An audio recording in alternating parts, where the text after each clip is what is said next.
የሙስሊም ሴት በገንዘብ ተገዝታ ግንኙነት እንድትደረግ ያዛታል ቁርአን። ከዛስ መታ እስልምና እኔን አክብሮኛል ሴተኛ ዳሪነትን እየፈቀደብሽ እኮ ነው አንቺ በገንዘብ ተገዝተሽ ግንኙነት እንድትደረጊ እስልምናው እያዘዘ እኮ ነው ሙተአ ማለት ነው። ሰሂህ ሙስሊም 1404 ኤ ላይ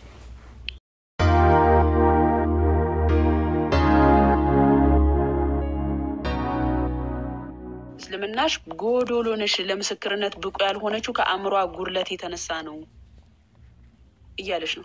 ማን ይሄንን የሚልሽ? ቁርአንሽ። ለምስክርነት የምትቀርቢ አንቺ በአንድ ወንድ ላይ ሁለት ሆነሽ ነው እየተባልሽ ነው። የወንድ ግማሽ ነሽ እያለሽ ነው ቁርአንሽ። ኡስታዝሽ ያብራራልሽ። ይሄንን አላብራራልሽም? ከፍቶ ሲያብራራልሽ ምንድን ነው ያለሽ? ምን ብሎ ነው ያብራራልሽ? ይሄን ሱረት 282ኛውን አንቀጽ እኔ ለምንድን ነው በአንድ ወንድ ላይ መመስከር የማልችለው ስትይው ምንድን ነው ያለሽ? ጎዶሎ ስለሆንሽ ነው። ግቡ የሙስሊም ሴቶች ከሐዲስም ላሳያችሁ ጎዶሎ እንደተባላችሁ። እሺ ሌላ ሙስሊም ሴቶች አብርሃም ሙስሊም ከሆነ ላስገባ። በነገራችን ላይ እንዲህ መቀጥቀጥን የሚያዝ ቁርአን ይዛችሁ እኛ እስልምና አክብሮናል ስትሉን እኮ ነው በጣም የሚገርመኝ። እንዲህ እንድትቀጠቀጭ እየታዘዝሽ ያቺ ስርዝ ድልዝ ብልዝ ሆና የመጣችዋ ሴትዮን ያሳየዋችሁ ለምንድን ነው? እንዲህ ተቀጥቅጣ ስለመጣች ነው። ባይዘዌ መቷት አንድ ሙስሊም ወንድ ሚስቱን ደብድቦ ለምንድን ነው የደበደብካት እንኳን ተብሎ መጠየቅ አይችልም። ይሄን ታውቃላችሁ? ለምንድን ነው ሚስትህን የመታኸው ተብሎ መጠየቅ አይችልም። ላሳያችሁ። እሱ ነው እኛ ያለ ማስረጃ እናወራ። ከስድብና ከእንትን ወጣችሁ በስነ ስርዓት በማስረጃ ለማውራት ከመጣችሁ ዝግጁ ነን። እኛ ያለ ማስረጃ እኛ ቤት ምንም ነገር አታገኙም። ላሳያችሁ። ኦኬ አንዴ ሱናን ኢብኑ ማጃ 1786 ላይ ላውጣላችሁ። ይታያችኋል? ይህ ሐዲስ 1986 ማለት ሶሪ ሱናን ኢብኑ ማጃ 1986 ላይ ያው መመልከት ትችላላችሁ። ስክሪንሻትም መያዝ ትችላላችሁ። አሻዓት ቢን ቀይስ የዘገበው ሐዲስ ነው። እኔ ዑመር ቤት እንግዳ ነበርኩኝ አለ። አንድ ቀን ሌሊት ነበርና በእኩለ ሌሊት ሄዶ ሚስቱን መታ። ዑመር ማለት የአላህ መልእክተኛ ሱሐባ የሆነ ነው። በጣም የነብዩን ሱና የሚከተል ሱሐባ ነው ባይዘው። እና አሻዓት እሱ ቤት በእንግድነት ሄደና በእንግድነት ሄዶ ዑመር ሚስቱ ምን ሌሊት ተነስቶ ይደበድባታል። ከዛ እኔም እና ሚስቱን መታይልና ምን አለ እና ለለያያቸው ወደ መኝታው በሄድኩ ጊዜ ምን አለ እንዲህ አለኝ፣ አሻዓት ሆይ ከአላህ መልእክተኛ የሰማሁትን አንድ ነገር ከእኔ ተማር። አንድ ሰው ሚስቱን ለምን ይመታታል ተብሎ አይጠየቅ። ማነው እንዲህ የሚለው? ዑመር የነብዩ ሱሐባ። ኦኬ እኔ ከአላህ መልእክተኛ የተማርኩት ምንድን ነው አለ? ሚስቴን መትቼ ለምን እንደመታው መጠየቅ እንደሌለብኝ ነው። ይሄንን ከኔ ተማር አለው። ዑመር ምክንያቱም የቁርአንን ህግ ያከብራል። ዑመር ለምንድን ነው እንደዚህ ያለው ሲባል ሱረቱል ነብእ ምዕራፍ ሱረቱል ሐሽር ላይ ነው። ከየት እንደወሰዱ አሳያችኋለሁ። ሌላ ሰው ነው ይሄንን ነገር ሲያስጥል የነበረው። ሴት ልጅ ከነነብሷ መቀበር የለባትም፣ ሴት ልጅን እንደዚህ አታድርጉ እያለ ሲቃወም የነበረ ግለሰብ ሌላ አካል ነው። የሌላ ሰውን አካል ታሪክ ወሰደና መሐመድ እኔ ነኝ እንዲያደረግኩት አለ። እንደዛ ከሆነ መሐመድ ሳይመጣ በፊት ሴት ልጅ ከነነብሷ ትቀበር ከነበረ ከዲጃ ምን ነበረች? ራሱን መሐመድን ታስተዳድረው የነበረች ሴት አልነበረች? እሷን ለምን አልቀበሯት? ስልጣን ያላት ሴት ነበረች እኮ ከዲጃ ስልጣን ያላት ሴት ነበረች እኮ። ለምን እሷን እንደዚህ አላደረጓትም? ይሄ የውሸት ታሪክ እንደሆነ እሱንም ከሀዲስ አሳያቸዋለሁ። ማን ይሄንን ሲከለክል እንደነበረ ማለት ነው። ማን ሲከለክል እንደነበረ። እሺ አብዱ ሰላም ላንተ ይሁን።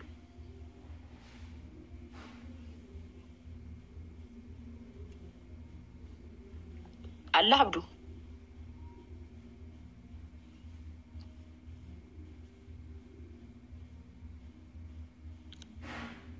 አብዱ ተነጠቀ። የገባኸው ልጅ ኮፊ ነው? ማን ነው? ኦኬ ኮፊ ሰላም።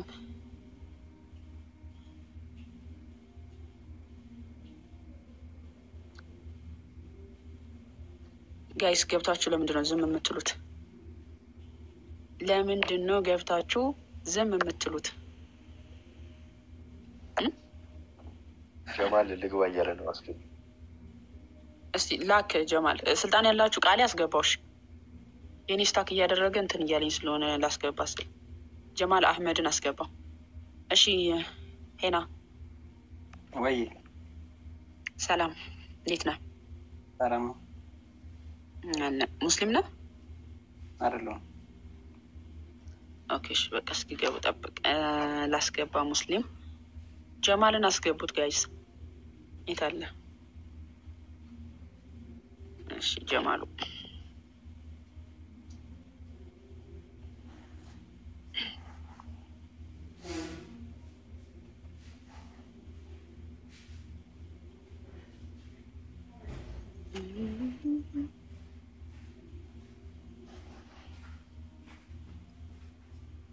ጀማል አለ?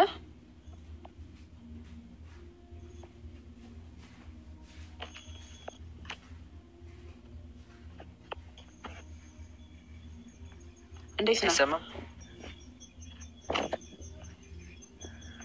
ትሰማለህ? እንዴት ነው? ሄሎ ትሰማለህ? ትሰማለህ? ኧረ ሰላም ነው። አለን ምድረ ደናቁርት መጀመሪያ የራሳችሁን አታስተምሩ። መጀመሪያ ሰው ከምትሳደቡ፣ ሃይማኖት ከምትሰድቡ፣ ከምታጥራሉ። ጀማሎ አንድ ቁጥር እየጻፈ መልስ ልመልስ እያለን ሲጽፍ የነበረው ጀማሎ ሪከርዱን በጥሶ መልሱን መልሶ ወደ ከአባ ወርዷል። አንድ ቁጥር ሲጽፍ እኮ በቃ ማማ ይቀጥፋለች እኔ ቅጥፈቷን አጋልጥ አለው ብሎ የሚገባ አይነት ሪያክት እያሳየ ነው የሚመስለው። ጋይ ተቀጥፏል። በእስልምና ላይ ውሸት ነው የሚወራው። እኔ ይህን ውሸት አጋልጣለሁ ብሎ በወኔ የገባ ሙስሊም ነው የሚመስለው ሲታይ። አንድ ቁጥር ሲጽፍ አስሬ ማለት ነው። ርዕሳችሁ ግን ምንድን ነው? ማማ የመሲሁ ልጅ ነው። ርዕሳችሁ ምንድን ነው? ሙስሊም ና አይደለሁም። ሴት ልጅ ጠማማ ናት በሚል ነው በእስልምና። እና ታምኑበታላችሁ? እኛ ሙስሊሞችን እየጠየቅን ነው። ምንድን ነው ችግሩ? ወንድማችን ሀሳብ አለ? ኧረ እኔስ ሀሳብ የለኝም። ያ ሙስሊም ወገኖች ሴት ልጅ በእስልምና ጠማማ ተብላለች። ኑና ጠማማ የተባለችው በምን ምክንያት ነው? እንዲሁም ደግሞ ሙስሊም ሴቶች ጠማማ ናችሁ በተፈጥሮ እየተባላችሁ ነው። እናንተ ጠማማ መሆናችሁን ታምናላችሁ ወይ እያልናችሁ ነው። አዎ ካላችሁ እንግዲህ እኛ ጎዶሎ ናችሁ ስንላችሁ ሊሰማችሁ አይገባም። ጠማማ ማለት ደግሞ ትርጉምን ላሳያችሁ። እስቲ ጠማማ ብዬ ሰርች ላድርግ ምን እንደሚወጣ ላሳያችሁ። ጠማማ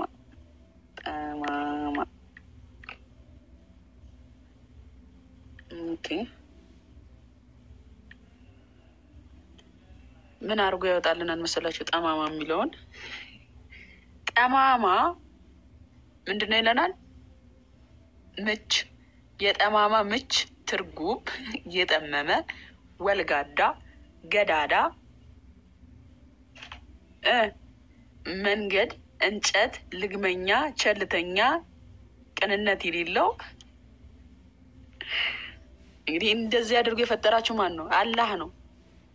ለዚህ ነው ጀሀነም የምትገቡት እኮ እያለ ነው አላህ። ቸልተኛ ናችሁ፣ አታመሰግኑም፣ ተሳዳቢ ናችሁ። ተሳዳቢ ደግሞ ገዳዳ ነው እንደሚታወቀው።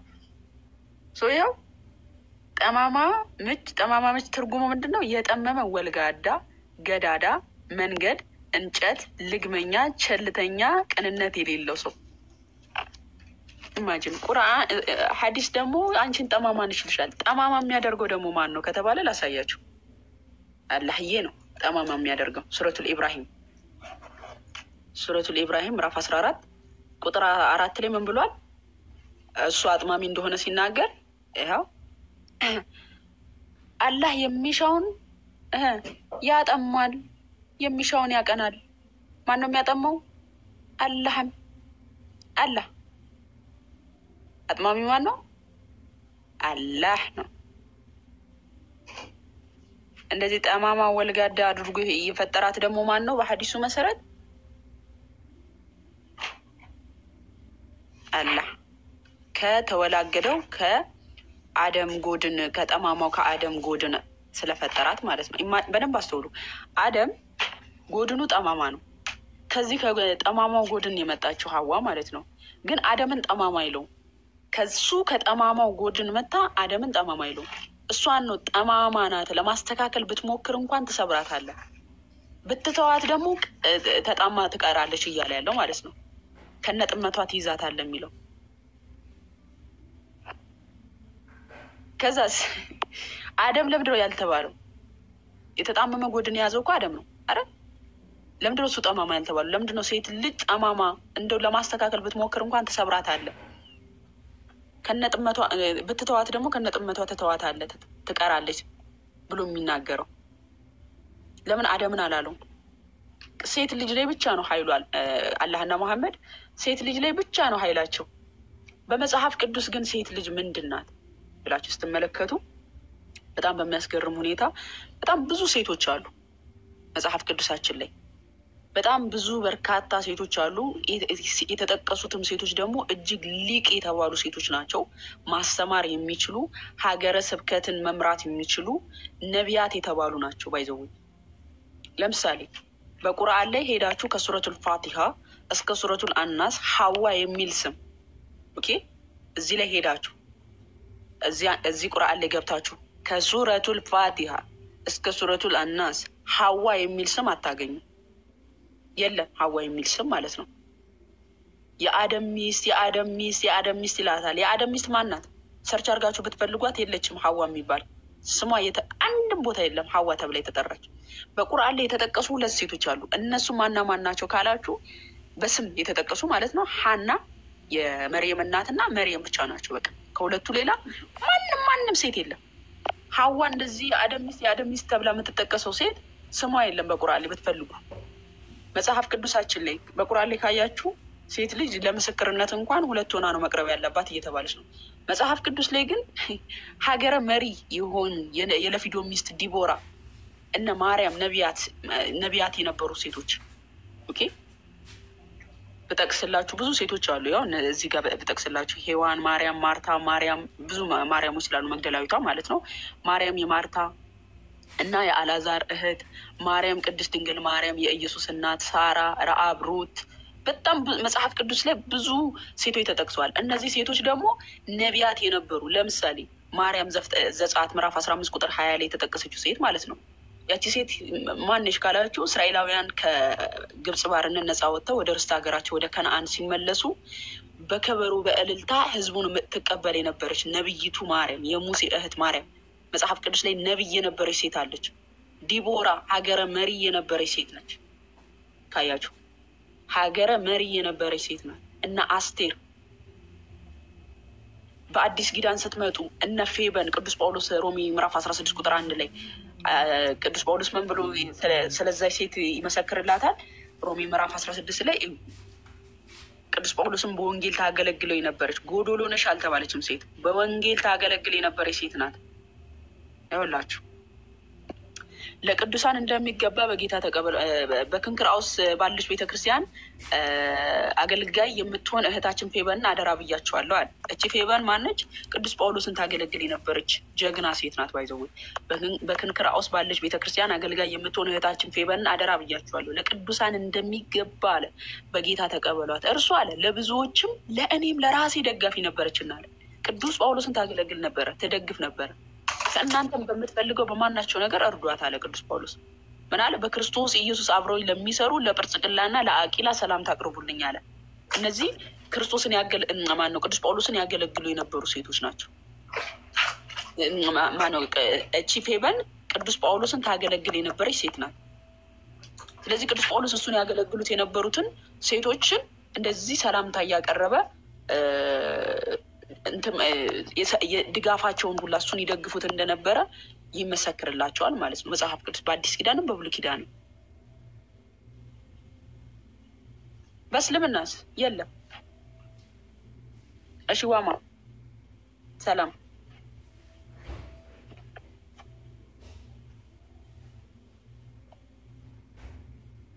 አለ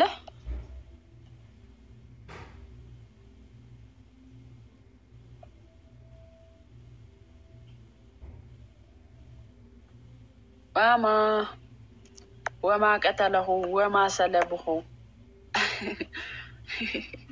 ሱራ 4:157 አስታወሰኝ። ወማ የሚለው ወማ ቀተለሁ ወማ ሰለብሁ አልገደሉትም አልሰቀሉትም የሚለው ቨርስ።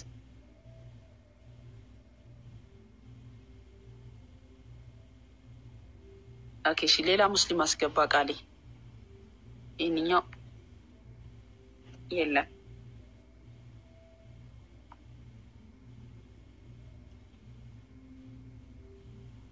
ይሄንኛው የለም። ባይዘዌ መጽሐፍ ቅዱስ ላይ ስትመለከቱ ክርስቶስ በሚያውቀው ማለት ነው ሴት ልጅ ምን ያህል ክብር እንዳላት የምታዩት በፈጣሪ ስም ከጌታችን ኢየሱስ ካደረገው መስዋዕት ጋር ያነጻጽራታል። ጌታችን ኢየሱስ ሴት ልጅ ማለት ነው። ጌታችን ኢየሱስ ቤተ ክርስቲያንን ምን ያህል እንደወደዳትና ነፍሱን ስለ እሱ አሳልፎ እንደሰጣት ባል ሚስቱ ልክ እንደዛው ነፍሱን አሳልፎ እንዲሰጥላት ጠብቋቸው ብሎ መጽሐፍ ቅዱስ አደራን የሚሰጥ ነው። ኦኬ ማነው ኤፌሶን ምዕራፍ 5:22 ጀምሮ ስትመለከቱ ቅዱስ ጳውሎስ ሲናገር በጣም የሚገርም ቃል ይናገራል። ምን ብሎ ይናገራል መሰላችሁ? ሴት ልጅ ምን ያህል የአደራ በጣም ለባል የአደራ ውጤት እንደሆነች የምታዩት ማለት ነው። ቅዱስ ጳውሎስ እንዲህ በማለት ይናገራል። የመጀመሪያው ሴት ልጅ ምን ያህል እንደምትከበር ለማወቅ እመቤታችን ቅድስት ድንግል ማርያምን ማየት ብቻ በቂ ነው። ሌላ ጋር መሄድ አይጠበቅብንም። ቁጥር 22 ጀምሮ እንዲህ ይላል። ኤፌሶ ምዕራፍ 5:22 ጀምሮ አብዛኛው ጊዜ የሚጠቅሱት ጥቅስ ነው። ቆይ ይሄንን ሚስቶች ሆይ ለጌታ እንደምትገዙ ለባሎቻችሁ ተገዙ። ተመልከቱ፣ የክርስቲያን ሴቶች ተመልከቱ ይሏችኋል። ተመልከቱ ለጌታ እንደምትገዙ ለባሎቻችሁ ተገዙ ይላቸዋል። ክርስትና ለጌታቸው አምልኮት እንደሚያቀርቡት ለባሎቻቸውም አምልኮት ያቀርባሉ። ይሄ የድድብና ትርጉም ማለት ነው። እኛ ለጌታ የምንገዛው ወደን ፈቅደን ፍቅሩ ገዝቶን። ልክ ጌታችን በዮሐንስ ወንጌል ምዕራፍ 15:26 ላይ ብትወዱ ትእዛዜን ጠብቁ እንዳለን ወደን ፈቅደን ነው የጌታን ትእዛዝ የምንቀበለው። ልክ እንደዚሁም ደግሞ ፈቅደን ወደን ባሎቻችን መታዘዝ መውደድ እንዳለብን ነው እንጂ ልክ ለጌታ አምልኮት እንደምናቀርበው ሁሉ ለእሱም አምልኮት ማቅረብ እንዳለብን አይደለም። ከአምልኮት ጋር አይደለም። ምክንያቱ ሲባል አንደኛ ጴጥሮስ ምዕራፍ 3 ላይ ቅዱስ ጴጥሮስ እነ ሳራን ያነሳቸዋል። እነ ሳራ ምን ብሎ ያነሳቸዋል ካላችሁ እንዲህ ብሎ ያነሳቸዋል። ቆይ ላሳያችሁ። አንደኛ ጴጥሮስ ምዕራፍ 3 ላይ ስለ ቅዱሳን ሴቶች ያነሳና እንዲህ ይላል። እንዲሁም እናንተ ሚስቶች ሆይ ከባሎቻችሁ አንዳንዱ ለትምህርት የማይታዘዙ ቢኖሩ በፍርሃት ያለውን ንጹሐን ኑሯቸውን እየተመለከቱ ያለ ትምህርት በሚስቶቻቸው ኑሮ እንዲገኙ ተገዙላቸው አለ። በትህትና ባሎቻችሁ መመለስ ትችላላችሁ ነው እያለ ያለው ቅዱስ ጴጥሮስ ማለት ነው። ምክንያቱም ሴት ልጅ ብልህ ናት። በብልህነቷ ወንድ ልጅ ያለምንም እውቀት በተግባሯ ራሱ መመለስ የምትችል እንደሆነች እየተናገረ ነው።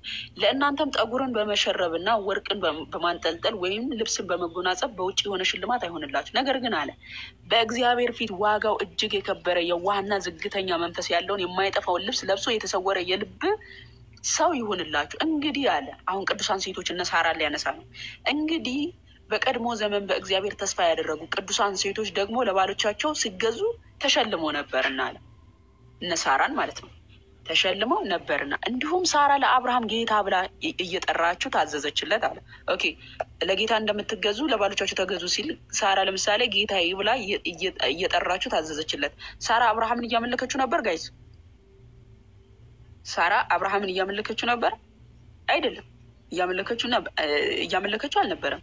ጌታዬ ብላ ስትጠራው ወዳ ፈቅዳ ታዘዘችለት። ስለዚህ ምን አለ? እንዲሁም ሳራ ለአብርሃም ጌታ ብላ እየጠራች ታዘዘችለት። እናንተም ከሚያስደነግጥ ነገር አንዳች እንኳን ሳትፈሩ መልካም ብታደርጉ ልጆቿ ናችኋል። ኦኬ ምን ብታደርጉ? ልክ እንደ ሳራ ብትሆኑ ምንድናችሁ? ልጆቿ ናችሁ። ሳራ አብርሃምን ጌታዬ ብላ እየጠራችሁ ታዘዘችለት፣ መልካምነቷን ፍቅሯን እያሳየችው ማለት ነው። ልክ እንደዚሁም ደግሞ ቅዱስ ጳውሎስ ሲናገር በኤፌሶ መልእክቱ ምዕራፍ 5 ላይ ለባሎቻችሁ ለጌታ እንደምትገዙ ለባሎቻችሁ ተገዙ ብሎ ሲናገር ምንድን ነው? ልክ እንደ ሳራ በፍቅር ተገዙ፣ በየዋህነት ኦኬ ወዳችሁ ፈቅዳችሁ ልክ ለጌታ እኛ አንደኛ ተገደን አይደለም የምንገዛውም ለጌታ ራሱ አይደለም ለባሎች ለጌታ እንኳን ጌታችን ኢየሱስ ምንድን ያለን ብትወዱ ትእዛዜን ጠብቁ እንጂ ለእኔ ካልተገዛችሁ እንዴት ትፈለጣላችሁ እያለን አይደለም። ወዳችሁ ፈቅዳችሁ ተገዙኝ ያለን እኛ ጌታን ወደነው ፈቅደነው ያደረገልን መስዋዕትነት ልባችን ገብቶ ነው እኛ ለጌታ የምንገዛው ጌታን የምንወደው። ስለዚህ ልክ እንደዚሁ የባሎቻችንንም ወደን ፈቅደን መገዛት እንዳለብን ፍቅራችን ልናሳየው መገዛት እንዳለብን ነው የሚያሳየው እንጂ አምልኮት አይደለም። ቁጥር 23 ላይ ምን ይላል? ክርስቶስ ደግሞ የቤተክርስቲያን ራስ እንደሆነ። ክርስቶስ የምን ራስ ነው? የቤተክርስቲያን ራስ ነው፣ ገዢ አስተዳዳሪ ማለት ነው። እርሱም አካሉን የሚያድን እንደሆነ ባል የሚስት ራስ ነው እና አለ። ልክ ክርስቶስ የቤተክርስቲያን ራስ እንደሆነ ሁሉ ባልም ደግሞ የሚስት ራስ ነው፣ ገዢ አስተዳዳሪ ነው። አያችሁ ክርስቶስ የቤተክርስቲያን ራስ ነው ሲባል ለቤተክርስቲያን እንደ ባል አስተዳዳሪ ገዢ ነው። እንደዚሁ ደግሞ ባልም ደግሞ ለሚስቱ ምንድነው አስተዳዳሪ ገዢ ስለሆነ ራስ ይባላል ማለት ነው። ከዛም ቁጥር 24 ላይ ምን አለ? ዳሩ ግን አለ ቤተክርስቲያን ለክርስቶስ እንደምትገዛ እንዲሁ ሚስቶች ደግሞ በሁሉ ለባሎቻቸው ይገዛል። ለባሎቻቸው ይገዙ። ቤተክርስቲያን ለክርስቶስ እንዴት ነው የምትገዛው? ወዳ ፈቅዳ ሙሽራዋን የምትጠብቀው ወዳ ፈቅዳ ነው አይደል? ልክ እንደዛው ደግሞ ሚስትም ለባሏ ወዳ ፈቅዳ እንደዚሁ መገዛት አለባት፣ ፍቅሯን ማሳየት አለባት። ቤተክርስቲያን ክርስቶስ ካደረገላት መስዋዕት ካደረገላት ፍቅር አንጻር ለጌታ ትገዛለች አይደለ? እኛ ሴቶችም ደግሞ ለባሎቻችን ከሚሰጡን ፍቅር አንጻር አይተን ምን ማድረግ አለብን? መገዛት እንዳለብን ይነግረናል መጽሐፍ ቅዱሳችን ማለት ነው። በየዋህነትና በዝግታ በትህትና ማለት ነው። ከዛም ቁጥር 25 ላይ ምን አለ? ባሎች ሆይ ክርስቶስ ደግሞ ቤተክርስቲያንን እንደወደዳት። በጣም የሚያስገርመኝ ቃል ነው።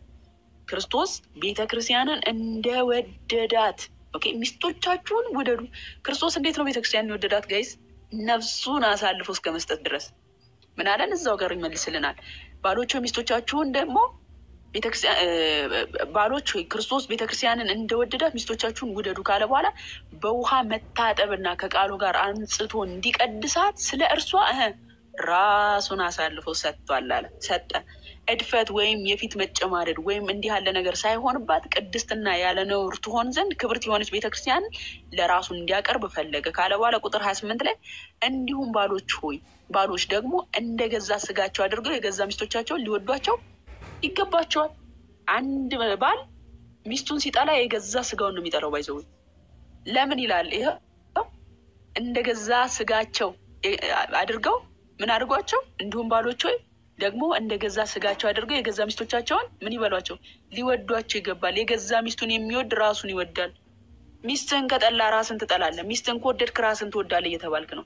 ማንም የገዛ ስጋውን የሚጠላ ከንቱ የለምና ሚስትህን ከጠላ የገዛ ስጋን ነው እየጠላ ያለው፣ ስጋህን የጠላኸው። ስለዚህ ማንም የገዛ ስጋውን የሚጠላ ከንቱ የለምና ነገር ግን አለ ነገር ግን የአካሉ ብልቶች ስለሆን ክርስቶስ ደግሞ ለቤተክርስቲያን እንዳደረገላት ይመግበዋል ይንከባከበውማል። ስለዚህ ሰው አባቱና እናቱን ይተዋል፣ ከሚስቱም ጋር ይተባበራል፣ ሁለቱም አንድ ስጋ ይሆናሉ። ይህ ሚስጥር ታላቅ ነው አለ። ኦኬ ይህ ሚስጥር ታላቅ ነው። ምንድነው ይህ ሚስጥር ታላቅ የሆነው? በነገራችን ላይ የባልና የሚስትን በራሱ በትንሿ ቤተክርስቲያን አድርጎ ይመስላታል። ትዳርን በራሱ በትንሿ ቤተክርስቲያን አድርጎ ቅዱስ ጳውሎስ ይመስለዋል። ኦኬ ክርስቶስ የቤተክርስቲያን ራስ እንደሆነ ሚስቶችም ደግሞ ባሎችም ደግሞ የሚስቶቻችሁ ራስ ናችሁ ብሎ ይህ ሚስጥር ደግሞ ታላቅ ነው ብሎ እንትን ይላል ማለት ነው፣ ያብራራዋል። የዚህን ያህል ነው ሴት ልጅ ክብር የተሰጣት። በእስልምና መደብደብ እንዳለባት ይናገራል ጌታችን። መጽሐፍ ቅዱስ ግን ምን ብሎ ነው የሚናገረው ስንል ቆላሴስ ምዕራፍ 3:15 ላይ እንዲህ ይላል። 19 ላይ ቆላሴስ ምዕራፍ ሙስሊም ከሆኑ ማይክ ማንሳት ትችላላችሁ፣ ሙስሊም ከሆናችሁ ክርስቲያን ከሆናችሁ ግን ያው ልቀጥል። ምን ይላል ቁርአኑ? ምን ብሏቸዋል? ማመጻቸውን የምትፈሩ ከአልጋ ተለዩዋቸው፣ ገስጿቸው፣ ደብድቧቸው ተብሏል አይደል? መቷቸው። መጽሐፍ ቅዱሳችን ግን ምንድን ነው የሚለው? አይደለም መምታት። ባሎች ሆይ ሚስቶቻችሁ ውደዱ፣ መራራም አትሆኑባቸው። ምን አትሆኑባቸው? መራራ አትሆኑባቸው። አይደለም መምታት፣ ኢቭን መራራ መሆን አይችልም አንድ ባል። ኦኬ መራራም አትሆኑባቸው። መጽሐፈ ቀለሜንጦስ ላሳያችሁ። አንድ ሰው በትዕቢት ራሱ ሚስቱን ሊፈታ ቢፈልግ ምን አይነት ቅጣት እንዳለበት ላሳያችሁ። መጽሐፍ ቅዱሳችን አንድ ሰው በትዕቢት ሚስቱን እፈታለሁ ቢል እንደ እስልምናው 3 ጊዜ ፈታሁሽ ፈታሁሽ ፈታሁሽ ብሎ መፍታት ይችል መሰላችሁ? አይችልም። አይችልም። ኦኬ አይችልም። መጽሐፈ ቀለሜንጦስ ምዕራፍ 9 ቁጥር 113 ላይ ምን ይላል መሰላችሁ? ቅዱስ ቀለሜንጦስ ዘሮም ከካህናት መካከል ማን ነው? ስለ ካህናት የሚያወራው ጋር ሄድኩላችሁ። ቁጥር 114 ላይ እንዲህ ይላል፣ ሳታመነዝርና በዝሙት ሳትያዝ በትዕቢት ሚስቱን የሚፈታ ሁሉ ህዝባዊም ሆነ ሌላ። ኦኬ በትዕቢት ሳታመነዝርና በዝሙት ሳትያዝ በትዕቢት ሚስቱን የሚፈታ ሁሉም ምንድነው አለ? ህዝባዊ ሆነ ሌላ ከቤተ ክርስቲያን ለ7 ዓመት ይከልከል። እግዚአብሔር አንድ ያደረጋቸውን አንድ ስጋ መሆናቸውን የተናገረላቸውን እሱ እንዲለያዩ አድርጓልና ሌሎችም ህዝባውያን ሚስቶቻቸውን በግፍ እንዳይፈቱ አስተምሯቸው። ሚስቱን ፈቶ ሲያበቃ በትምህርትና በቀኖና አልመለስም ካለ ከቤተ ክርስቲያን አልባነት ልጅነት ተመትሮ ይባረር። ኦኬ እንደ እስልምና ፈታሆሽ በሚል ህግ እንደዚሁ ዝም ብለህ መሰናበት አትችልም። ዝም ብለህ ሚስትህ ላይ በትዕቢት ልፍታሽ እያልክ ደግሞ ትዕቢትህን ማሳየት አትችልም። እንደዛ ከሆነ ለ7 ዓመት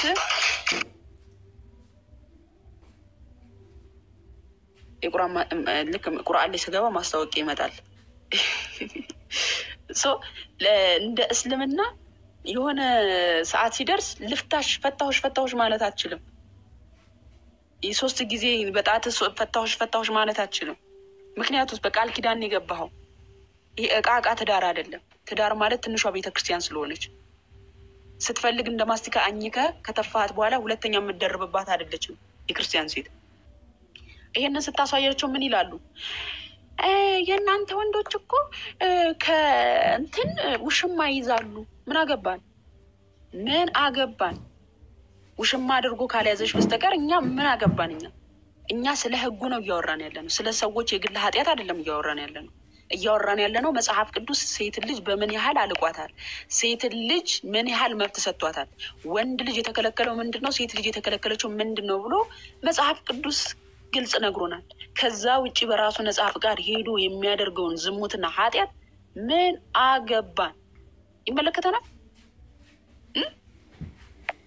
ምን አገባን? መጽሐፍ ቅዱስ እንደነዚህ አይነቶች መንግስተ ሰማያትን አይወርሱም ብሎ ከነገራቸው እነዛ ሰዎች ፈቅደው በቃ መንግስተ ሰማያት እኔ መግባት አልፈልግም ብለው ዝሙትና ኃጢአትን በሚሰሩ ሰዎች ላይ እንደ አስተምሮ አድርጋችሁ ለምን ታመጧቸዋላችሁ? ምን አገባን እኛ ስለነሱ?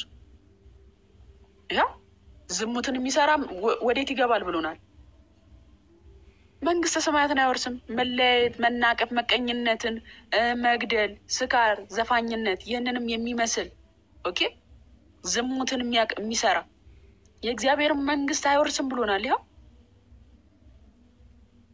ዝሙት፣ ይኸው መዳራት፣ ጣዖት ማምለክ፣ ሟርት፣ ጥል፣ ክርክር፣ ቅንዓት፣ ቁጣ እንደነዚህ አይነት ነገር የሚያደርጉ በቃ ዝሙት የሰሩ ስለሆኑ የገሃነም ናቸው፣ የእግዚአብሔር መንግስት አይወርሱም ተብለዋል።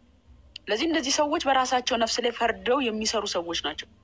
መጽሐፍ ቅዱስ ግን አስተምሮታችን ምን ይላል? እስልምና ሴት ልጅ በገንዘብ ተገዝታ ግንኙነት እንድትደረግ ይፈቅዳል ስንላችሁ ሴተኛ ዳሪነትን የሚሰሩት እኮ ክርስቲያኖች ናቸው አብዛኞቻችሁ። ማህተብ ያደረጉ ምን አገባን?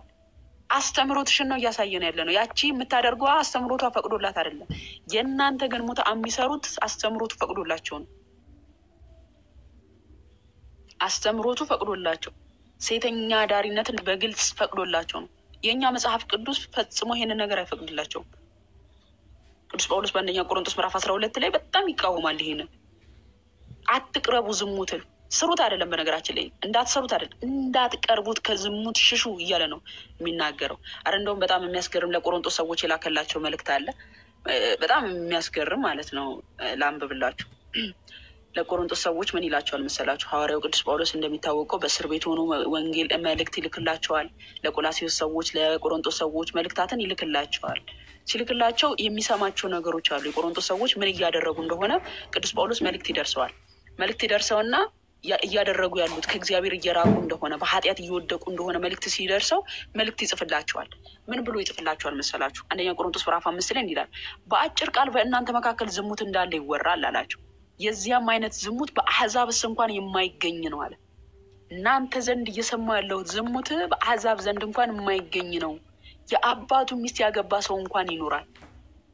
እንደዚህ አይነት ዝሙት እየሰራችሁ እንደሆነ እየሰማው ነው እያላቸው ነው ቅዱስ ጳውሎስ።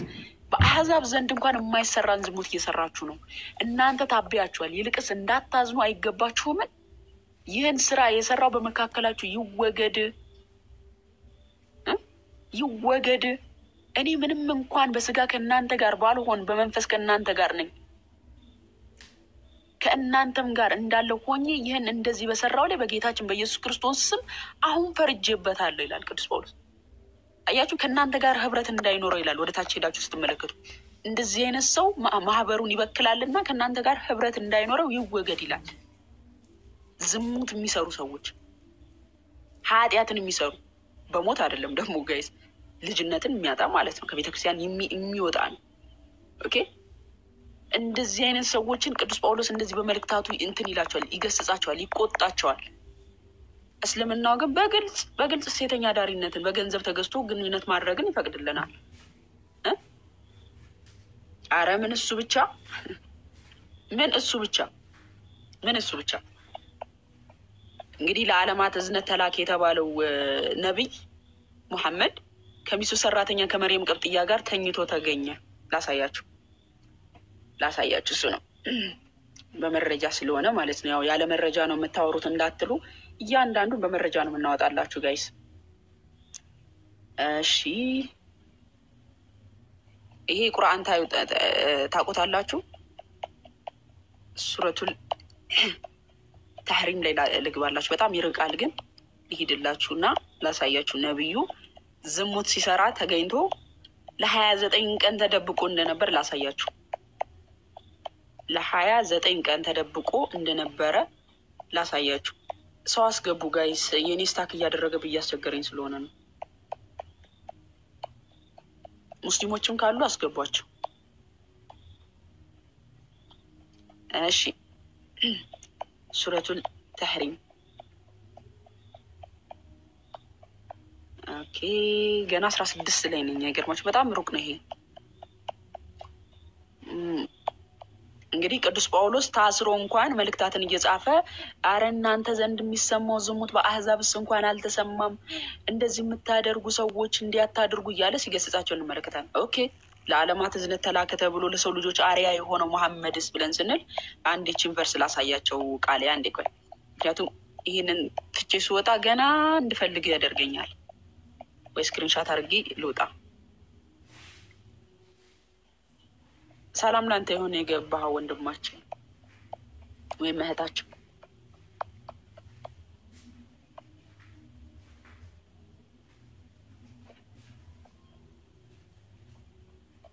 አለ።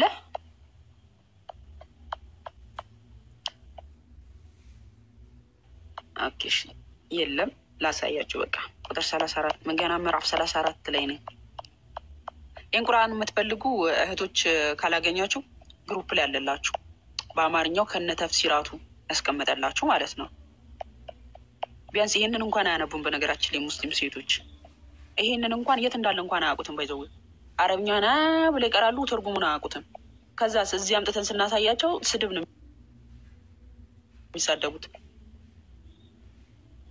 እኔ እሰጣቸዋለሁ ሙስሊም እህት ወገኖቻችን ሴቶች በተለይ። ኦኬ አገኘሁት። ሱረቱል ተሕሪም ምዕራፍ 66 ቁጥር 1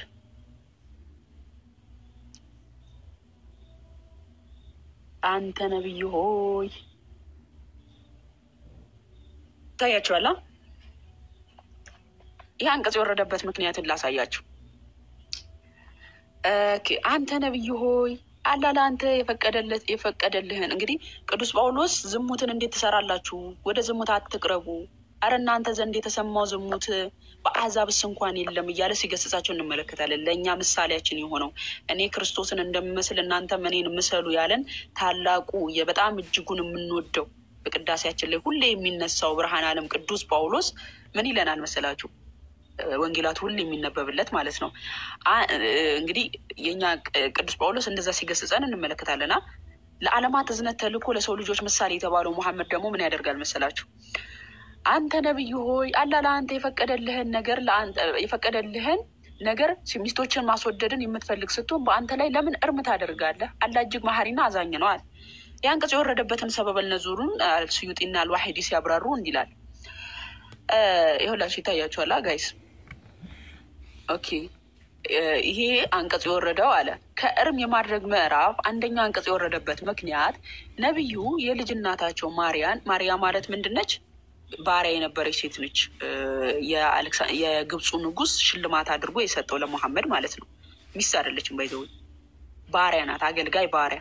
ሙሐመድ ሽልማት መጥቶለት ነበር። የግብፅ ንጉስ ሽልማት ሰጠው። ምን አይነት ሽልማት ሰጠው?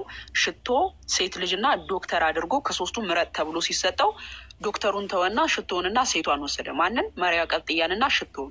አሁን ዶክተሩን ቢወስድ ኖሮ ደህና ይታከምልን ነበር። መሐመድ ምን ወሰደ? ሴቷን ወሰደ ማለት ነው። የሴት ነገር እንግዲህ አይሆንላቸውም እሳቸው። ስለዚህ ሴቷን ወሰዱ። እቺ ሴት ምንድነች? ባሪያ ናት። ልጅ ወልዳለታለች። ማን የሚባለን? ኢብራሂም የሚባለን ህፃን ልጅ ወልዳለን ነበረ።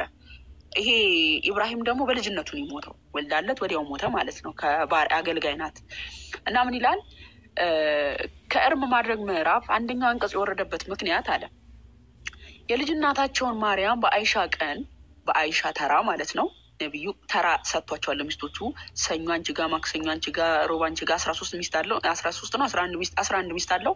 እነዛ 11 ሚስቶቹን ተራ ሰጥቷቸዋል። ይሄ ቀን የአይሻ ቀን ነው።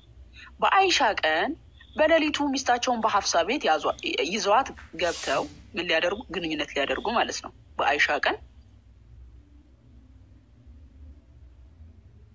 ምን ሊያደርጉ? በሀፍሳ ቤት። እንግዲህ እኮ በጣም ነው የሚገርማችሁ። እቺ ባሪያ ናት መርያም ቀብጥያ ማለት ነው። ሀፍሳ ደግሞ ትክክለኛ ሐላል ሚስቱ ነች። ባሪያውን ይዞ በማ ቤት ገባ? በትክክለኛ በሚስቱ ቤት አልጋ ላይ ይዟት ገባ ማለት ነው።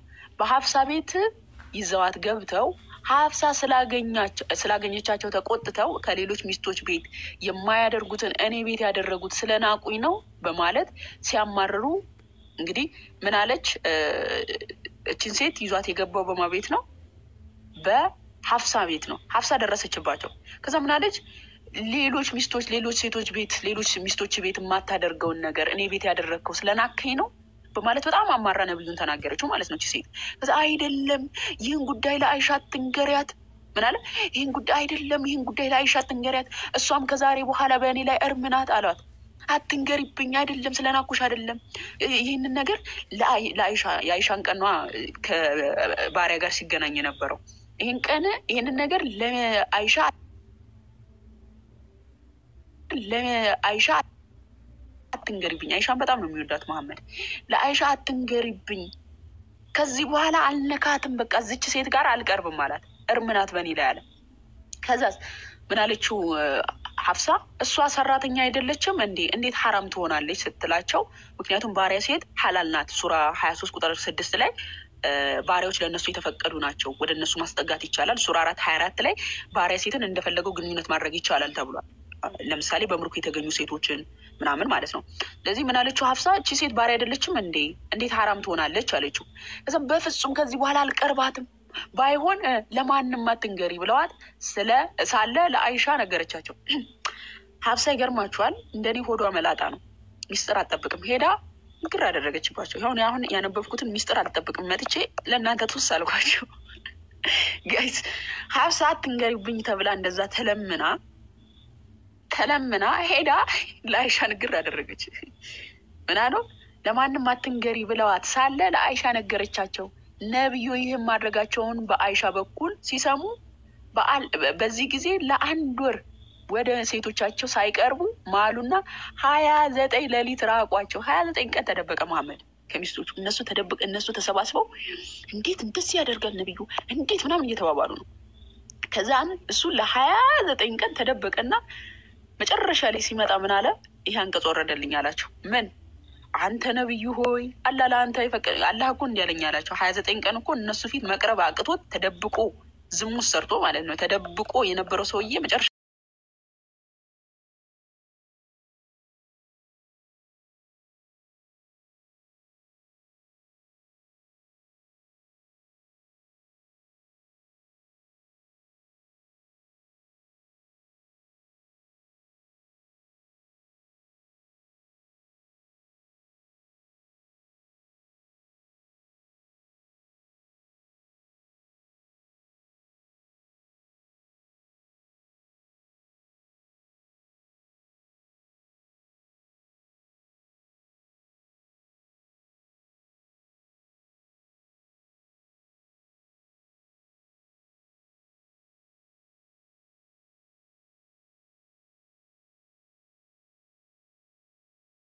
አላህ ለእናንተ የመሐሎቻችሁን መፍቻ ደነገገላችሁ። አላህ ረዳታችሁ ነው፣ እርሱም አዋቂው ጥበበኛ ነው ካለ በኋላ ነብዩ ከሚስቶቹ ወደ አንዷ ወሬን በመሰጠረ ጊዜ ለሐፍሳ አይደለ ይህን ነገር ለማንም አትንገሪብኝ ያላት አስታውስ። እርሷን በነገረችና አላህ እርሱን ማውራቷን ባሳወቀው ጊዜ አትንገሪብኝ ብሏት ለምኗት፣ እሷ ግን ሄዳ ለና ሐፍሳ ነገረች አይደል? እሷ ማውራቷን አላህ ነገረው ለሙሐመድ ማለት ነው። ሐፍሳ ለና አይሻ ሄዳ ማውራቷን አላህ አሳወቀው። ማውራቷን ባሳወቀው ጊዜ ከፊሉን አስታወቀ፣ ከፊሉንም ተወ። በእርሱም ባወራት ጊዜ ይህን ማነገረህ አለች። አዋቂው ውስጥ አዋቂው ነገረኝ አላት፣ አላህ ነገረኝ አላት ማለት ነው።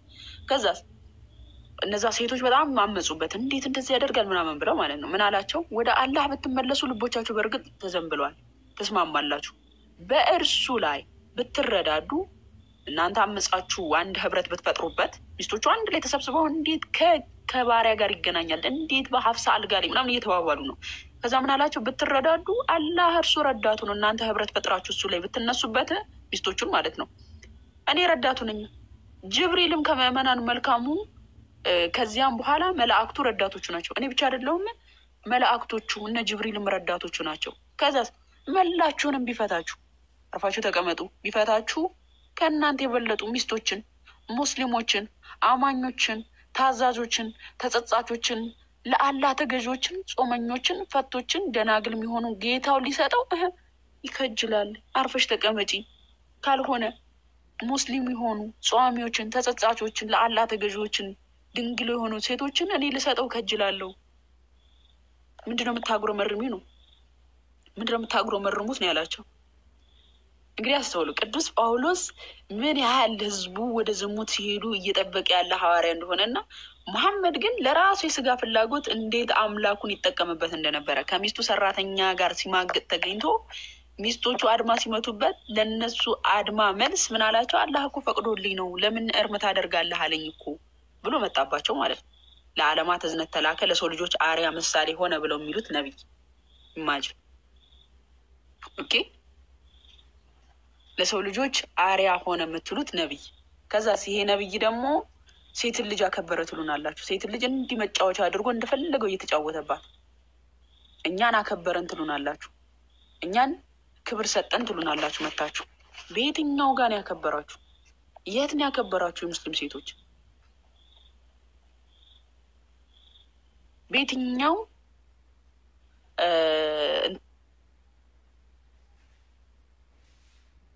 እንትኖች ላይ አከበራችሁ? እኛን አክብሮናል የምትሉ ሴቶች እንዲሁ ያከበራችሁን የቁርአን አያ አንድ መጥቀስ ራሱ ትችላላችሁ? ችሉ። ምክንያቱም አንድም ክብር ስላልሰጣችሁ፣ ክብር የተባለ ነገር ስላልሰጣችሁ፣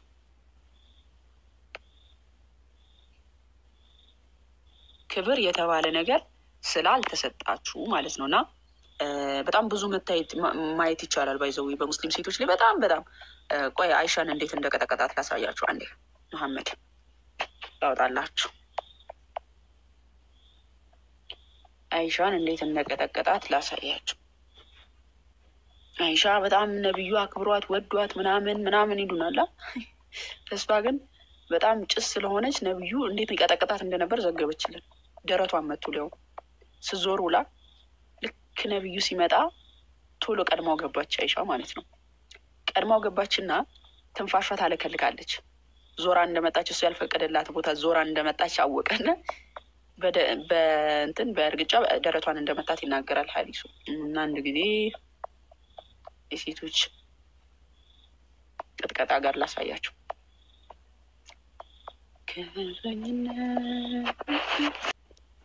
ሴቶች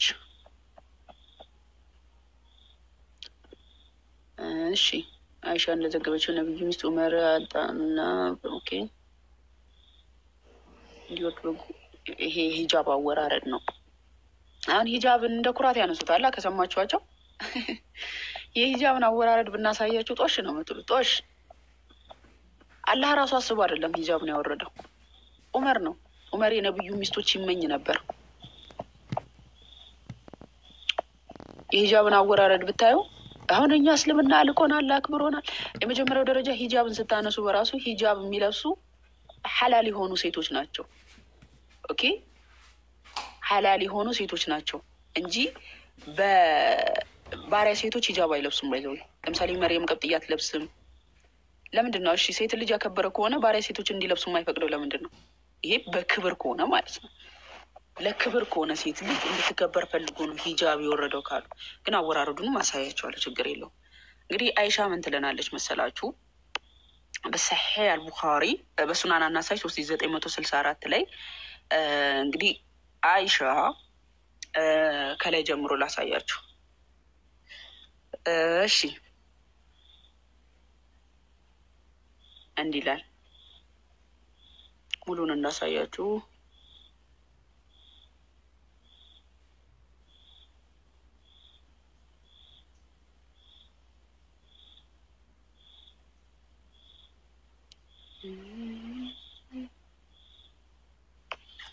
ታያችኋላ። ያለ መልክተኛ የተኛው መስሎት ልክ ከላይ ጀምሮ ያው አይሻ ዞራ ስትመጣ ነው። ከላይ ጀምሮ ላሳያችሁ እንድትረዱት ሀሳቡን ማለት ነው። ሀሳቡን እንድትረዱት ከላይ ጀምሮ ላሳያችሁ እንዴት እንደቀጠቀጣት። እሺ የተኛው መስሎት ልክ ጫማውን አለች አይሻ። የተኛው መስሎት ልክ ጫማውን ቀስ ብሎ ለበሰና ሪዳውን ቀስ ብሎ አነሳው። ሱናን አናሳይ 3964 ስክሪንሻት አድርጉ ያዙት ከፈለጋችሁ። ኦኬ እዚህ ጋር የሚውላችሁ ሰሂህ ሙስሊም ላይም አሉላችሁ። ሱናን አናሳይ 3964 ላይ የተኛው መስሎት አለ የተኛው መስሎት ልክ ጫማውን ቀስ ብሎ ለበሰና አለች አይሻ ማለት ነው። ሪዳውን ቀስ ብሎ አነሳው። ከዚያም በሩን ቀስ ብሎ ከፍቶ ወጥቶ በዝግታው ዘጋው። ልብሴን ጭንቅላቴ ላይ አድርጌ ራሴን ሸፍኜ ኢዛርን ዝቅተኛ ልብሴን ለበስኩ እና ወደ አል ባቂ እስኪመጣ ድረስ ተከትዬ ተጓዝኩኝ። አብራው ማለት ነው እየወጣች ማለት ነው። እጆቹን 3 ጊዜ አንስቼ ለረጅም ጊዜ ቆሜያለሁ። ከዚያም ሄድኩኝ ቸኮልኩኝና ቸኩላ ወጣች ማለት ነው ሮጣ። እኔም ከሱ በፊት ደርሼ ቤት ገባች። እንግዲህ አብራው ወጥታ ነበር አይሻ። ከዛን ስትመለስ ቀድማው ቶሎ ብላ ቤት ገባች አይሻ። የት ነበርሽ ተብላ እንዳትጠይቅ ማለት ነው። እኔም ከሱ በፊት ደርሼ ቤት ገባው። ገና ተኝቼ ቶሎ ብላ የተኛች አስመሰለች አይሻ ማለት ነው። ተኝቼ ነበር እሱ ሲገባ። አይሻ ሆይ ለምን ተነፈሽ አላት። በጣም እያለከለከች ነበረ። ስለዚህ ትንፋሿን ሰማ። ከውጭ እንደምትመጣ አወቀባት ማለት ነው። ለምን ተነፈሽ ሲለኝ አይደለም አለችው። ከዛም ንገሪኝ አላት ማለት ነው። የአላህ መልክተኛ ሆይ አባቴና እናቴ ይሰውልህ፣ እኔ ታሪኩን ነገርኩት። ፊት ለፊት ያየሁት ጥቁር ቅርጽ አንቺ ነሽ አለኝ። እንግዲህ ፊት ለፊት አይችሻለሁኝ ከፊቴ ስትመጪ ነው እያላት ያለ። አንቺ ነሽ አለኝ። አዎ አልኩት። ከዛስ በደረቴ ውስጥ አንድ አካፋ አንድ እርግጫ ማለት ነው ሰጠኝና እኔን የሚጎዳኝ አላህ እና የእሱ መስሎት ነበር። መልክተኛውም በእናንተ ላይ በዳይ ይሆናሉ። ደረቷ ምንድን ያደረጋት? አንድ ጊዜ መታኝ። ታያችኋል?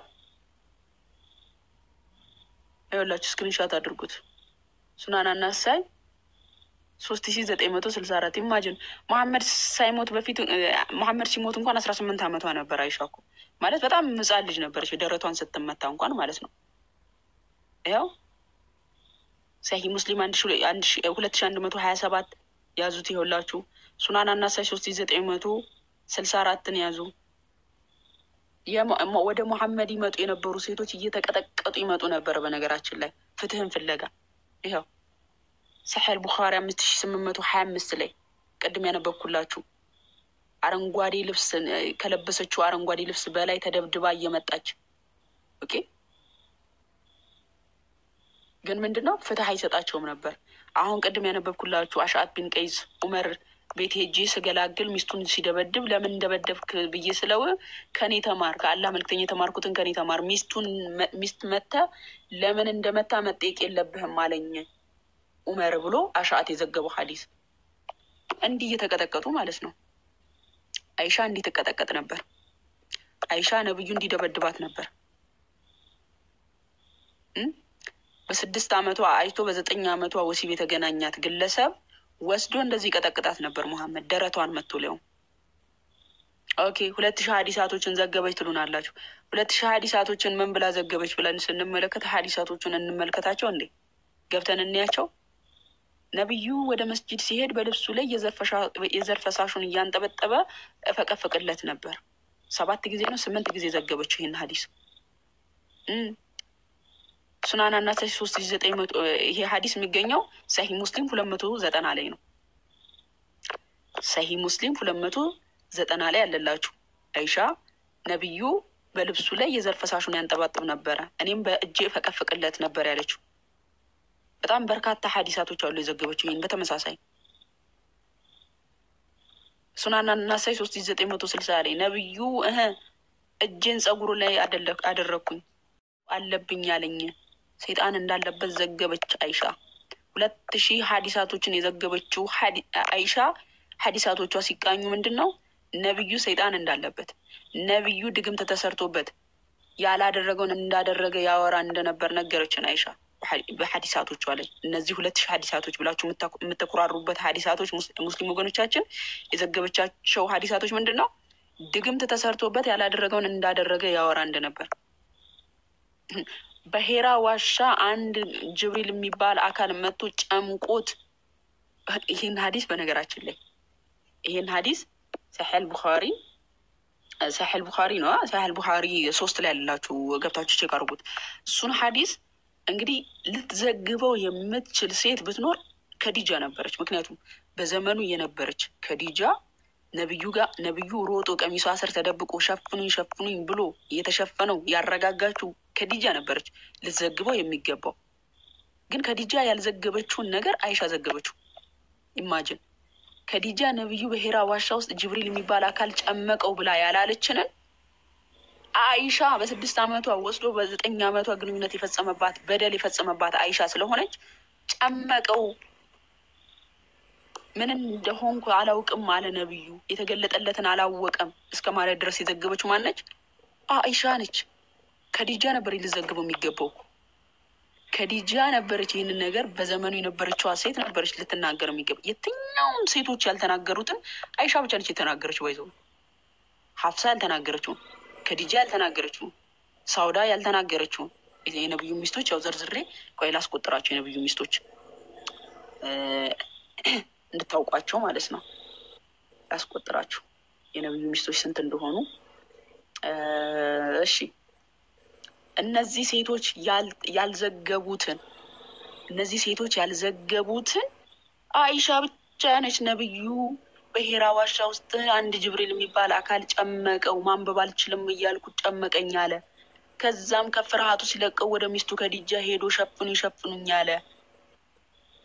ከዛ የሆነ ነገር እንዳልሆነ ፈራለሁ አለ እያለች ይህን ሁሉ ጉድ የዘገበችው ማነች? አይሻ። ያው የነብዩ ሚስቶች ዝርዝር በዝርዝር አስቀምጠንላችኋል። ኸዲጃ ቢንት ኹወይሊድ ስማቸው ራሱ በጣም ነው የሚያስቀው። ኹወይሊድ፣ ሳውዳ ቢንት ዛማ። እቺ ሴት በጣም ነው የምታሳዝነው። ይባይዘው እቺ ሴት በጣም ነው የምታሳዝነኝ ወንድማችን። እቺ ሳውዳ ቢንት ዛማ በሱራ 4 128ኛው አንቀጽ ላይ ባል ነብዩ ቆይ ላሳያችሁ እንድትረዱት ማለት ነው። እቺ ሴት ለምን መሰላችሁ እንደዚህ ያልኳችሁ? አንድ ጊዜ ሳውዳ ቢንት ዛማ በጣም ነው የምታሳዝነኝ ያልኳችሁ ለምን መሰላችሁ? የነብዩ ሚስት ነች፣ በጣም ያረጀች ናት። ግን ለምንድን ነው ታሳዝነኛለች ያልኳችሁ? ላሳያችሁ አንድ ጊዜ። ኦኬ ዑመር ማግስቱም ለምን ታሳዝነኛለች እንዳልኳችሁ ላሳያችሁ። ማርያምን ብትፈራ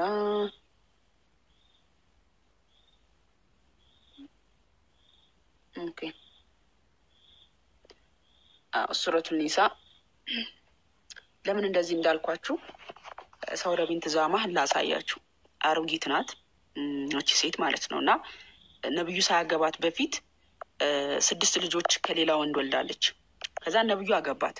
እንግዲህ ለትዳር ስትመርጡ አንዲትን ሴት ትሆነኛለች ብላችሁ ወዳችሁ ፈቅዳችሁ ከወሰዳችኋት ያቺ ሴት አብራችሁ ልትኖር ነው። ላትጠሏት አይደል?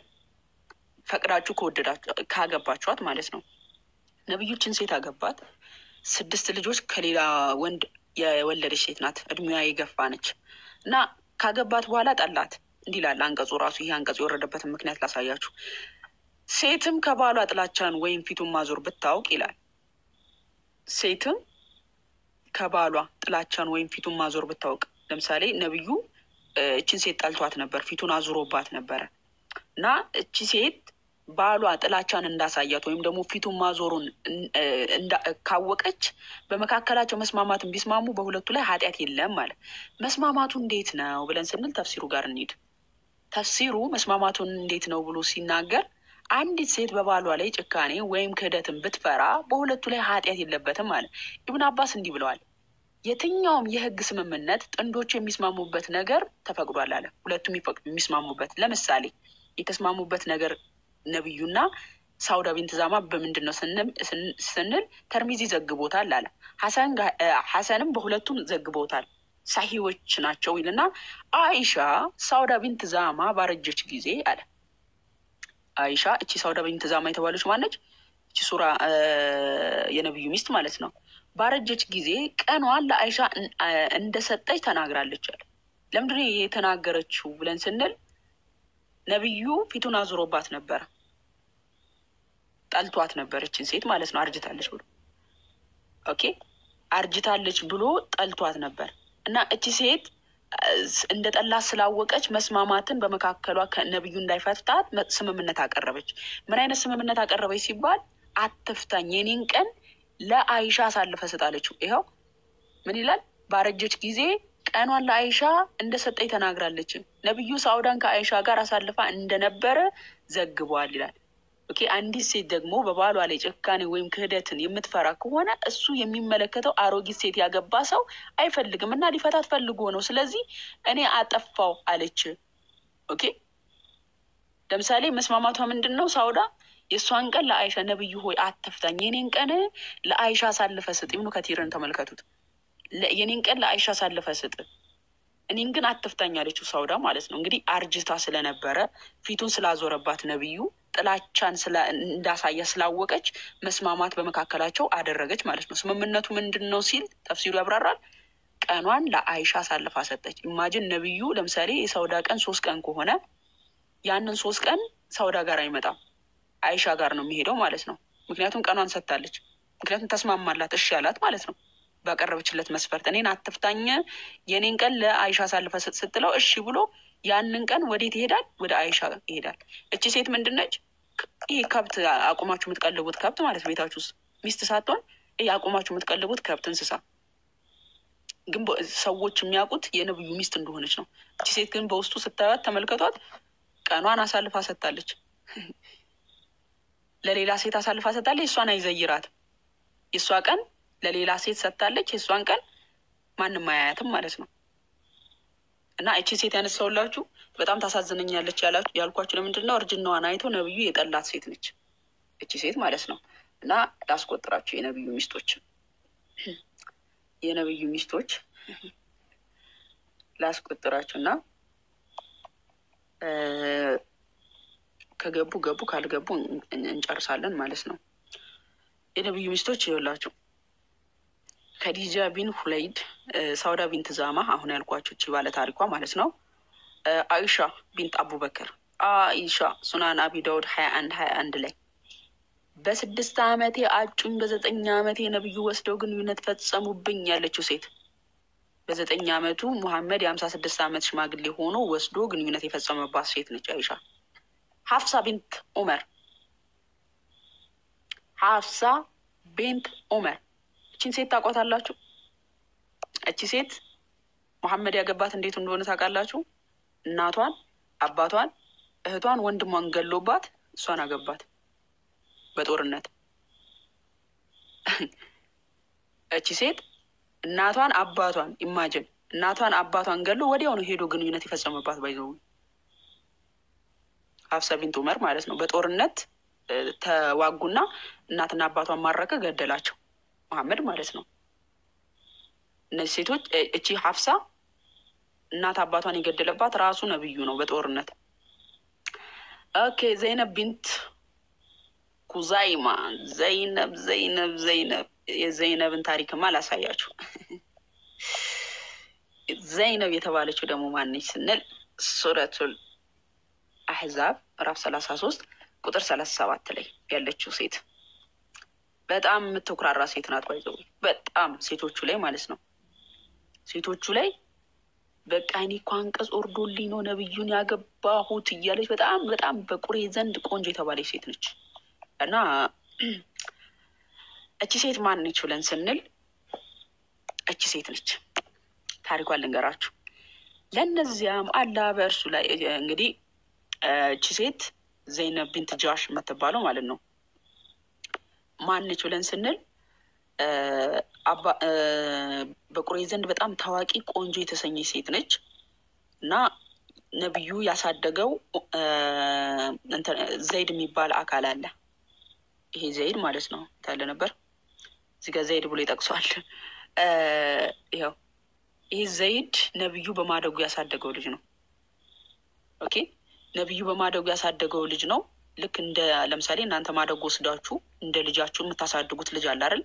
ከዛን ልክ ከልጃችሁ ሳትለዩ ድራችሁ ኩላችሁ ለማዕረግ የምታደርሱት ልጅ ማለት ነው በማደጎ የምታሳድጉት ልጅ። ነብዩም ይሄንን በጣም ምግባር አረቦች እንደዚህ አይነት ምግባረ ሰናይ የሆነ ምግባር አላቸው። ምንድነው? የማደጎ ልጅን ይወስዱና ልክ እንደ ልጃቸው አድርጎ አሳድገው ከልጆቻቸው ሳይለዩ ከንብረትም ከምንም እንትን የሚሉ ማለት ነው። ዘይድ ኢብኑ ሐሪስ ቴንኪው ጎበዝ። ዘይድ ኢብኑ ሐሪስ አሁን ነው ኢብን ሐሪስ ተብሎ ይወጣለት። መቼ ነው የሚለውን አታያለሁ ከተፍሲር ከፈለግ።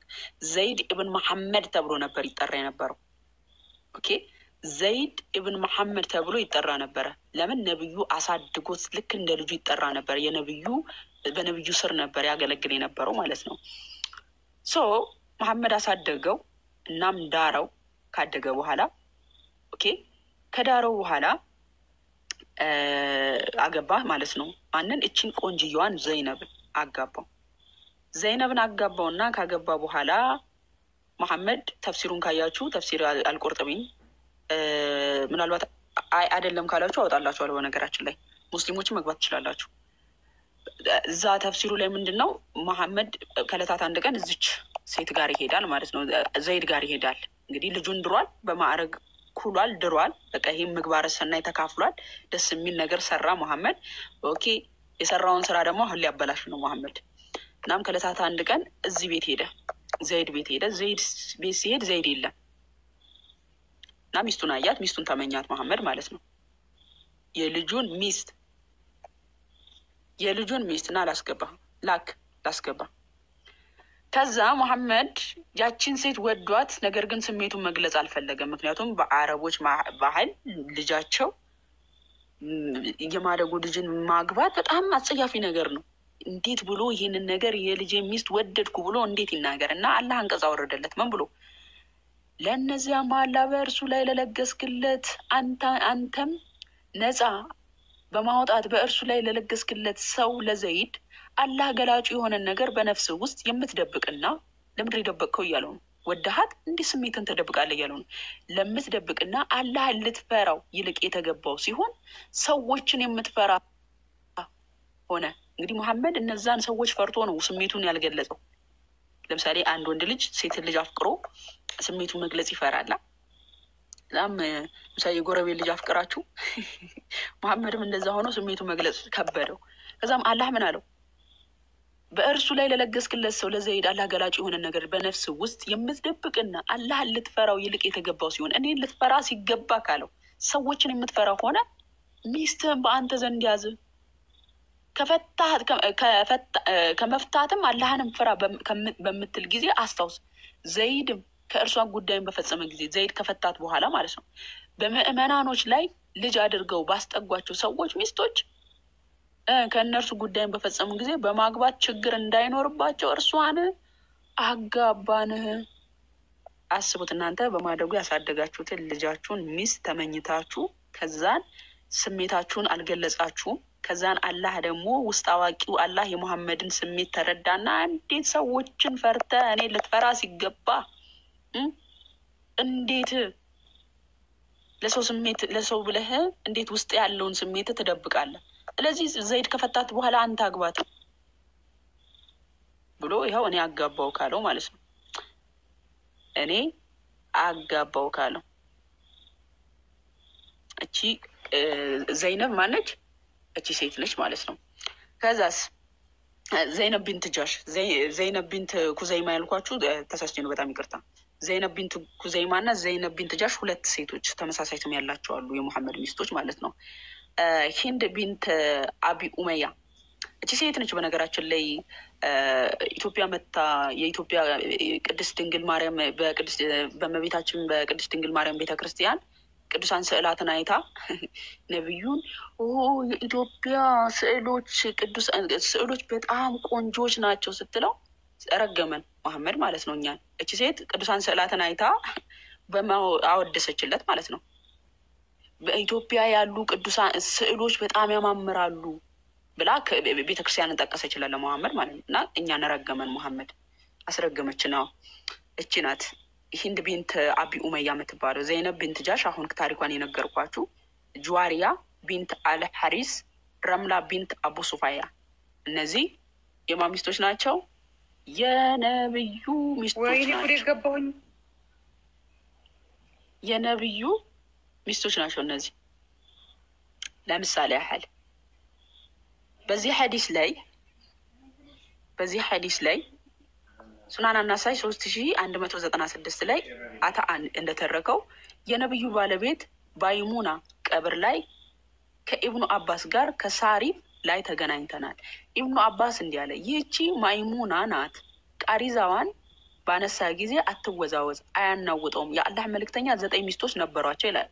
እዚህ ሐዲስ ላይ 9 ሚስት እንዳለው ነገረን።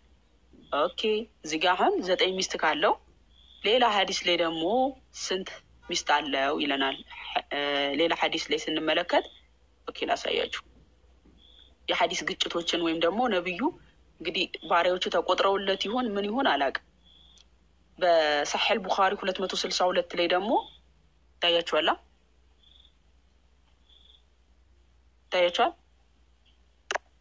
ሰሒህ ቡኻሪ 262 ላይ ደግሞ ምን ይለናል?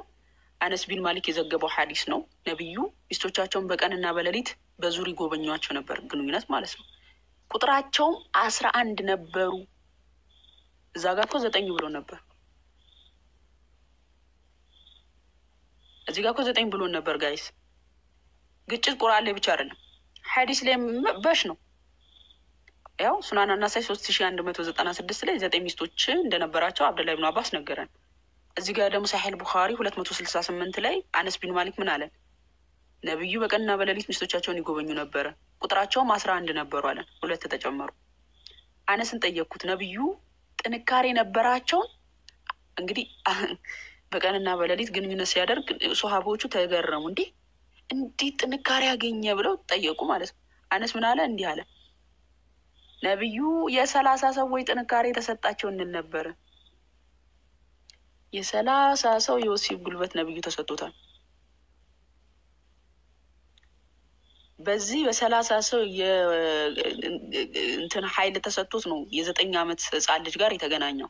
ለዓለማት እዝነት የተላከው ነቢይ፣ ለዓለማት እዝነት ተላከ ብላችሁ የምትሉት ነቢይ የ30 ሰው ያህል ጉልበት ተሰጥቷቸው የ9 ዓመት ህፃን ልጅ ጋር ተኙ ማለት ነው።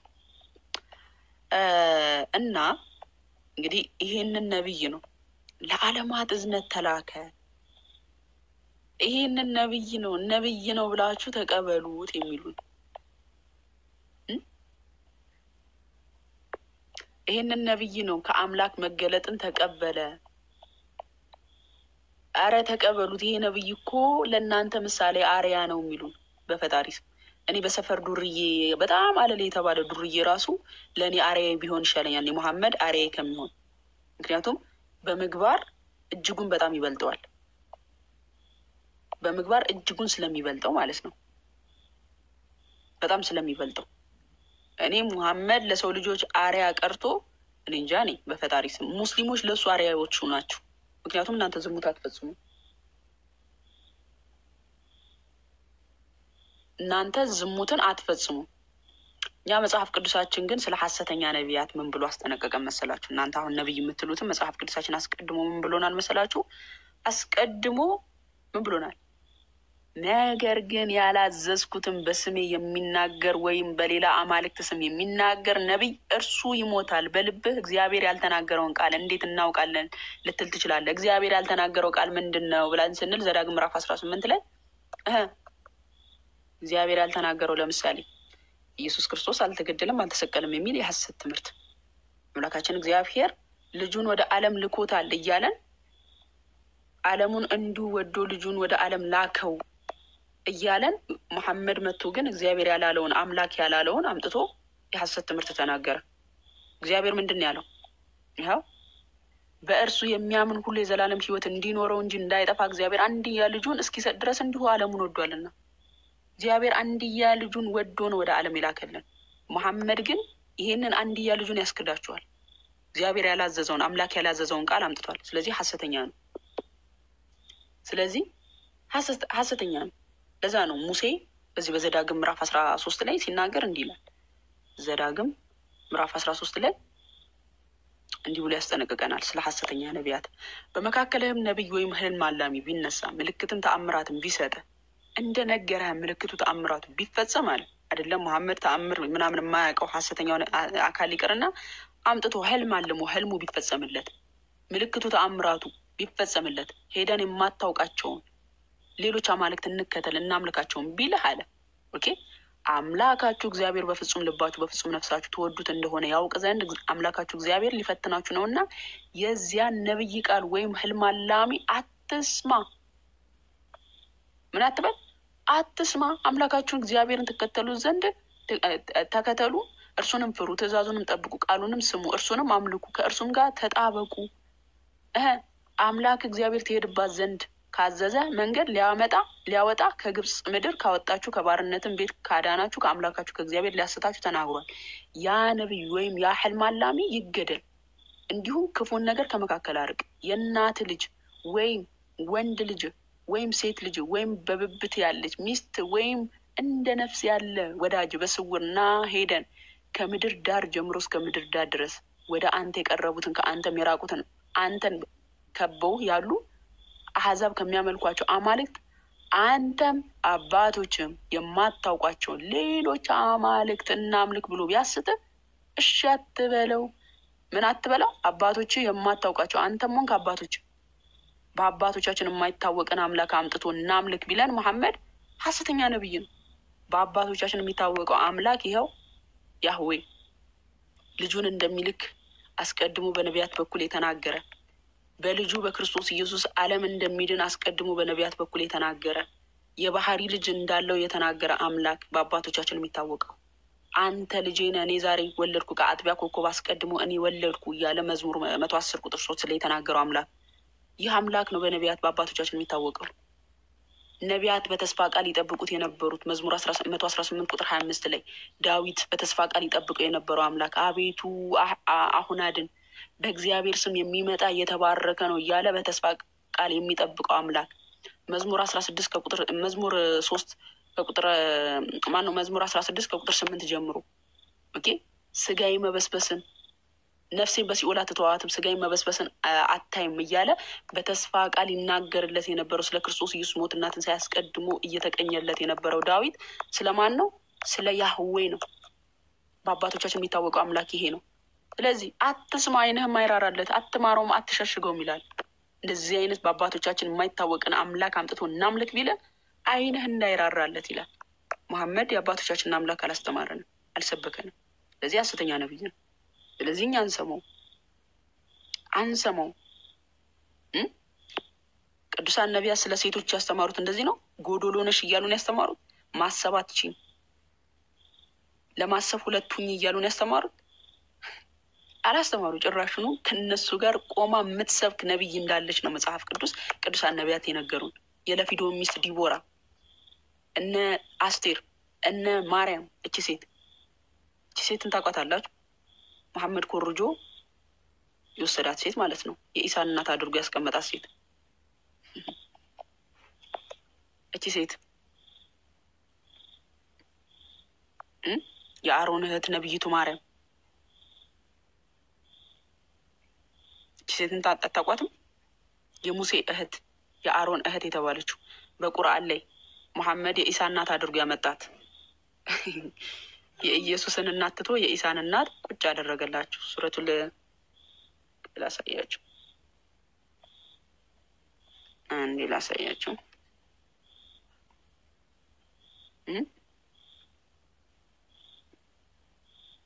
ሱረቱል መርየም ይታላ ቁጥር 28 እንዲህ ይላል የአሮን እህት ሆይ አባትሽ መጥፎ ሰው አልነበረም፣ እናትሽም አመንዝራ አልነበረችም። እቺ ሴት ማነች? የኢሳ እናት ነች። እንግዲህ የአሮን እህት እየተባለች ያለችው መርየም ማለት ነው። እኛ አሮን የሚባል የእመቤታችን ቅድስት ድንግል ማርያም አሮን የሚባል ወንድም አላት። አሮን የሚባል ወንድም የት ነው ያላት? መጽሐፍ ቅዱስ ላይ ተጠቅሷል። እቺ ሴት ማነች ብለን ስንል እቺ ነብይቱ ማርያምን ነው መሐመድ ወስዶ የኢሳ እናት ያደረጋት። ሲኮርጅ እንኳን አስተካክሎ አይኮርጅም። ይኸው የአሮን እህት ነብይቱ ማርያምም ከበሮ በእጆቿ ወሰደች፣ ሴቶችም ሁሉ በከበሮ በዘፈን በኋላ ወጡ ይለናል። የአሮን እህት የተባለችው በመጽሐፍ ቅዱሳችን የሙሴ እህት ገና የጌታችን የኢየሱስ እናት ሳትወለድ በፊት የነበረች ነብይ የነበረች ሴት ናት። እችን ሴት ወሰደና የኢሳ እናት አደረጋት መሐመድ ቁርአን ላይ። ኦኬ አባቷ ማን ነው? የዚች ሴት የዚች የማርያም አባት ማን ነው? በቁርአን ላይ በመጀመሪያ ላሳያችሁ። በቁርአን ላይ የዚች የመርየም አባት ማን ነው ብለን ስንል ላሳያችሁ። ሱረቱል ተሕሪም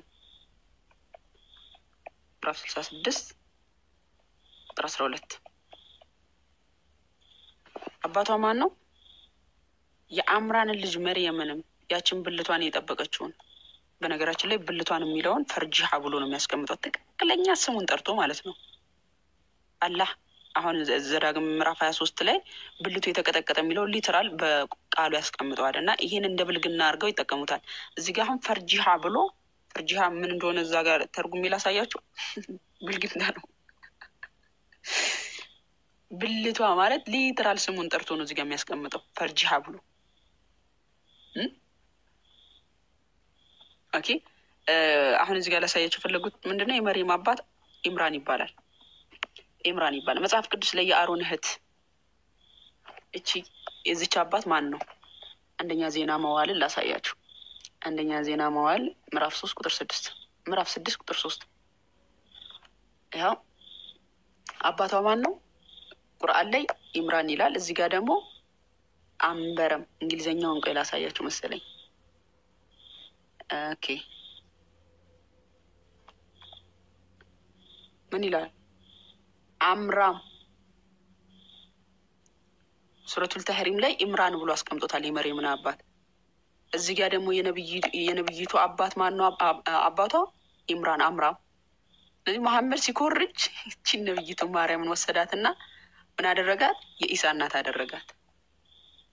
የኢሳ እናት አደረጋት ማለት ነው።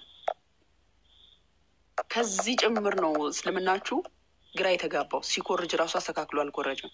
በዘመኑ የነበሩ የነጅራን ክርስቲያኖች በጥያቄ ያጣድፉት ነበረ። ሶሃቦቹን ልኮ መሐመድ እስልምናን እንዲሰብኩ ሶሃቦቹን በጥያቄ እያጣደፉ የነጅራን ክርስቲያኖች እንዴ እቺ ሴት በሙሴ ዘመን የነበረች ናት፣ የኢየሱስ እናት እኮ አሁን ያለች ናት፣ ከየት አምጥታችሁ ብለው ጥያቄ ጠየቋቸው። ከዛ አይ ቅዱሳን እኮ ሲጠሩ እንደዚህ ብለው ይጠሩ ነበር ብሎ አመለጠ መሐመድ፣ ጥያቄ ሲያጣድፉት ማለት ነው።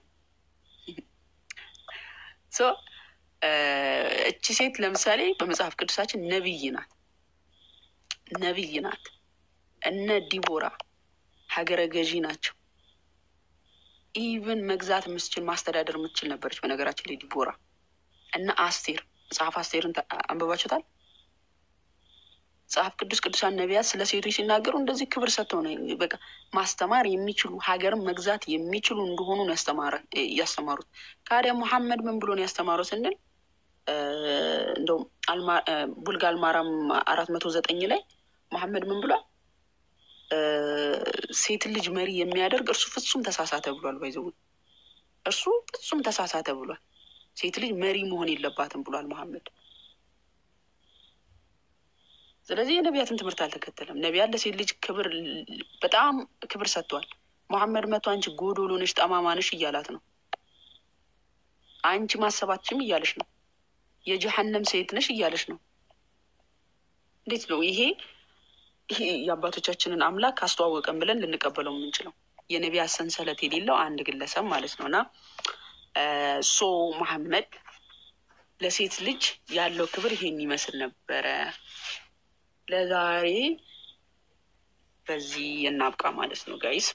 ሙስሊም ወገኖቻችን አብላሉት የያዛችሁትን መረጃ ምናምን